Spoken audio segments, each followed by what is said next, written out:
Peoples, top of the morning.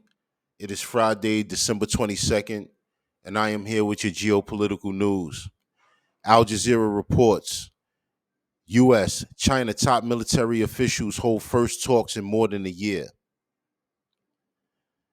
General Charles Q. Brown, chairman of the U.S. Joint Chiefs of Staff, stressed need for dialogue to avoid miscalculations in talks with PLA's general. So I'm guessing that, you know, the tensions between um, China and Taiwan have, caused the United States to not only get involved, but to actually cut communication with China for a period of time. At least that's what I'm assuming. And so this article is uh, basically assuring and reinforcing the fact that U.S. and China are now beginning to have talks with each other again. The top military officer from the United States has held a virtual meeting with his Chinese counterpart, the Pentagon said, in the first such conversation in more than a year. Beijing stopped such high level talks after the U.S. House Speaker Nancy Pelosi visited the self ruled Taiwan in August 2022. And so now, I don't know that this means that the United States and China will come to an agreement. I don't know that this means that China won't indeed invade Taiwan. We actually don't know what this means. But the fact that, they are restarting conversations again, one can be hopeful about that situation. But like I said, by no means does this mean that China will not still invade Taiwan. They're just talking at this point, and they just started talking again at this point. So they weren't even talking for almost, for more than a year, the article says. But I don't know whether to believe whether they actually weren't talking for more than a year. I just know that if you go based off of what this article says, then one can expect that the tensions that's going on between China and Taiwan might eventually subside if the United States and China can come to some type of an agreement. In other geopolitical news, Al Jazeera reports Israel Gaza war. Why are culture and society targets? So I'm going to play a clip of this interview to give you a update on what this is actually concerning.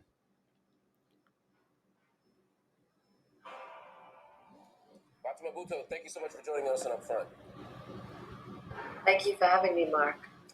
We've seen a massive outpouring of support for Palestine in your home country of Pakistan since the beginning of Israel's siege on Gaza. Protests in the tens of thousands have been held in cities all around the country with little sign of momentum slowing. Why do you think the people of Pakistan have been so outspoken in their support?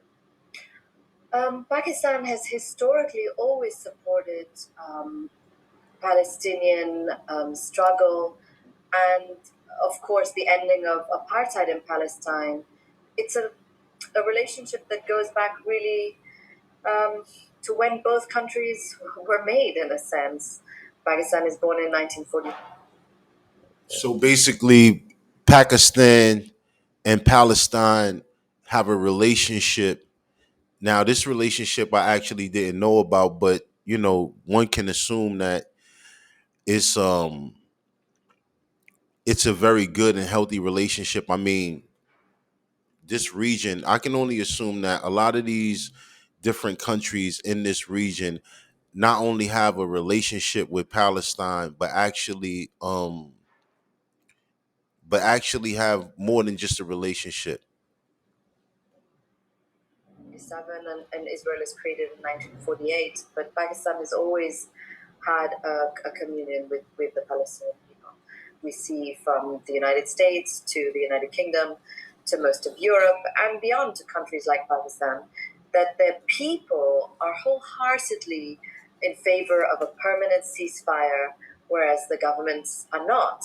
We see people demanding certain action. So now this is the issue that I have. And this is not, like I said, this is not just in the United States of America, but this is happening globally, where it seems to be a disconnect between the governments and the regimes of said countries and the people. Because the people, when asked about the Israeli Palestine conflict, when you ask just average citizens all across the world, there's an enormous outpour. It's an outcry for a ceasefire. And yet, these militaries and these governments from said countries, they they oppose a ceasefire. So there's there's a clear disconnect between the people and the militaries and governments of these said countries. From their governments, which their governments are just ignoring. So I don't think we've ever seen a split so wide, and I don't think that's unique to just Pakistan. Of course, the Pakistani people have been protesting, like people all over the world, and I think this global movement will continue. On December 7th, Israel killed the renowned Palestinian writer, academic, and activist Rifat El Arir, as well as six of his family members. Over the past 3 months, Israel has killed more than 18,000. Now, you put that into contrast. Israel killed a renowned writer, right? And six of his family members. Now, this individual was a writer. So now, when you sit here in America and you hear about what happened on October 7th, your assumption is that the retaliation of the Israeli army is against the individuals, the culprits of the October 7th massacre. This is what you assume. You don't assume that the Israeli army, that the Israeli military, that the Israeli government is targeting writers, journalists. This is not an assumption because it's appalling, it's disrespectful, it's hurtful to think about. Gazans, wiping out entire families, in fact, wiping out entire bloodlines. And yet, El Arir's killing specifically has elicited an outcry. Can you explain to us who he was and why his death? And that's another thing that I want to point out. It's not just the journalist that was killed, it was him and six of his family members. And so when you, like I said, when you put these things into contrast, killing someone and X amount of their family members, like you are effectively wiping out whole bloodlines. You are effectively wiping out whole families. Death is being felt so powerfully. In the last 2 months, Israel has killed 89 journalists. I believe the number stands at. They've killed over 100 UN relief works agency staff. They have killed Palestinian medics and health workers in the hundreds. And they have also killed writers, artists, musicians, children, newborns. All these deaths have been painful to watch. But Rifat was a voice of the horror that was unfolding. So many of us were following the airstrikes, the. So you mean to tell me you have artists, you have musicians, you have healthcare workers, you have children, you just have so many civilians that have absolutely nothing to do with Hamas. It's just so many civilians. And so it's an absolute lie. And it's evident that it's a lie when you keep hearing we're hunting Hamas coming from the Israeli military.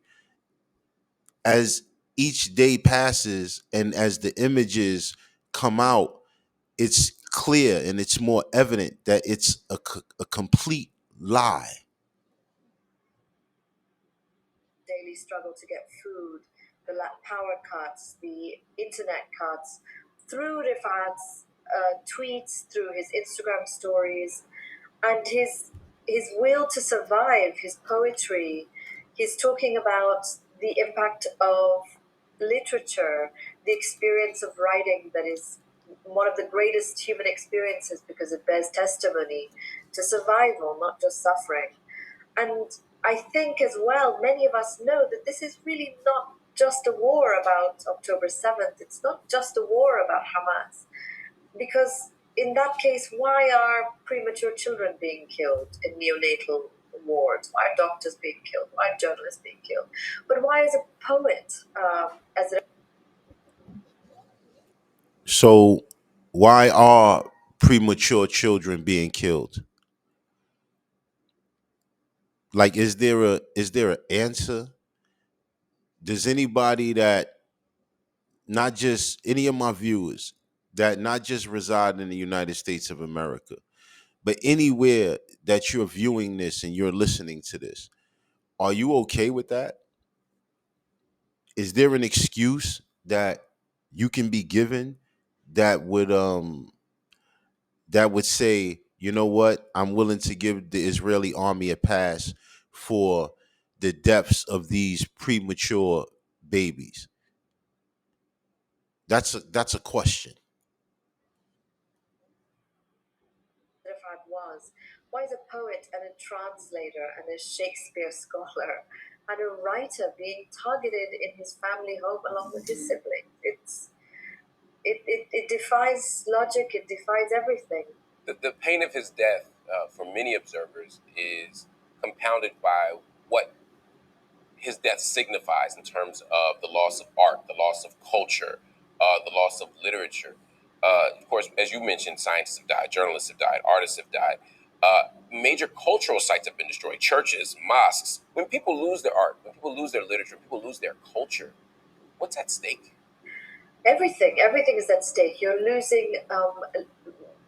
It's a patrimony of culture, its heritage, its survival, its records. When we talk about genocide, it's not just the absolute slaughter of a population. It also means removing them from records. It means removing testimony. It means removing art. It means removing poetry, removing music. And so as it relates to that, and to add on to that, it's all of the things that you're losing. So loss after loss after loss after loss, right? You're losing culture, you're losing society, you're losing people, you're losing structure, you're losing so much. But out of it, and this is a topic that was covered in a previous video of mine.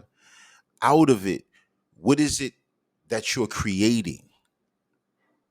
Like, what is it that you think you're creating when you keep conducting yourself this way, and you keep up the mass genocide? What do you think it is that you're creating in the aftermath of that for the survivors? Because you're not going to be able to kill each and every single Palestinian. That's just not going to happen. So, what do you think will be the aftermath of what you've done? It means erasing the lives of ordinary people. And I think when we talk about the destruction that we're seeing in Gaza, it is to reduce Gaza to nothing, to take not just homes, but also libraries, not just hospitals, but also universities, and let there be nothing. Let Gaza be not even a memory, a place that once was and never will be again, not even in the pages of books. And I think And so I'm gonna stop it right there. And so you get the gist of what she's speaking about and what that conversation is about. You know, this is about more than just killing civilians. This is about more than just um the Israeli army and the Israeli government professing that they have the right to defend themselves. This is more this is about more than just these trivial topics. On the X platform formerly known as Twitter, the Iran Observer posts France is reportedly withdrawing from Operation Prosperity Guardian, a US led naval coalition against the Houthis. According to US based maritime experts, the French Navy wants to escort EU ships in the Red Sea, while the US still has no clue what to do with the coalition. So, as you can see, France wants to withdraw from the operation. They want to leave. And so, you know, I don't know if this means that others who are participating in this coalition will ultimately want to withdraw as well. But this is the beginning of what seems to be um, a failure in the Red Sea. It seems to be that the Houthis operating out of Yemen have really caused some serious some serious problems in the Red Sea as it relates to cargo ships and everything else moving through there successfully. Once again, that was your geopolitical news. Drop a comment in the comment section. Let me know how you feel about this. Did you know about any of these stories? How do they make you feel? Are you upset? Are you angry? Drop a comment in the comment section. Once again, always remember, stay vigilant, stay safe. Peace.